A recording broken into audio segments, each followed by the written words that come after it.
In this question, it is mentioned that two spheres A and B, each of volume 100 centimeter cube, are placed on water. Density of water they had given as 1 gram per centimeter cube. The sphere A is made of wood of density 0.3 gram per centimeter cube, and the sphere B is made of iron of density 8.9 gram per centimeter cube. So the sphere A, which is made of wood, so density of wood is 0.3 gram per centimeter cube, which is less than the density of water. So what will happen to sphere A? Since its density is less than density of liquid or density of water, so it will float on the surface of water. While the density of sphere B is 8.9 gram per centimeter cube. So its density is quite higher than density of water. So it will sink to the bottom when it is placed on water. Okay. So now in A part, we need to find the weight of each sphere. Okay. And in B part, second part, we need to find the upthrust on each sphere. Then B part is which sphere will float, give reason. So already we have solved B part. So we can say for B part, since sphere A is made of wood of density 0.3 gram per centimeter cube, and this density is less than density of water, so sphere A will float on the surface of water. While density of sphere B is greater than density of water, so sphere B will sink to the bottom. This will be the answer of B part. Now we will solve for the A part. So we need to find here the weight of each sphere. Okay. So here we can find out weight in gram force. So for this weight, we need to find out the mass. Okay. So we can say in first part, mass of sphere A.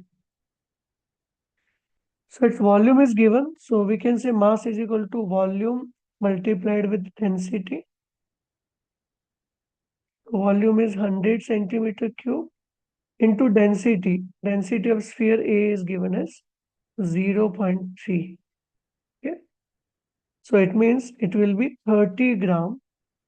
30 gram is its mass. Okay. So we can say weight of sphere A will be 30 gram force.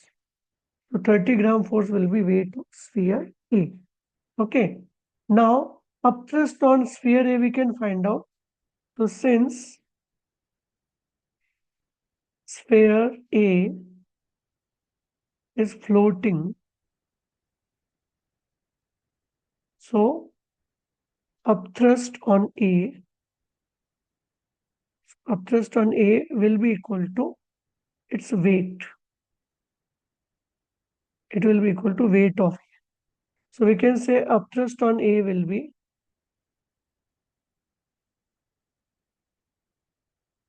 30 gram force. Okay. So if an object is floating on the surface of a liquid, so in that case, the upthrust acting on that object is equal to weight of the body. Okay. So here in this case, since density of sphere A is less than density of water, it will float. And in that case, in this case, in case of floating, upthrust is equal to its weight. Okay. So upthrust and weight both will be 30 gram force. Now we will solve for sphere B. So again, we can write that mass of sphere B we can calculate. So mass of sphere B. So it's a volume into density. Volume is same 100 centimeter cube and density is given as 8.9. So its mass will be 890 gram. And weight of sphere B will be 890 gram force. Okay.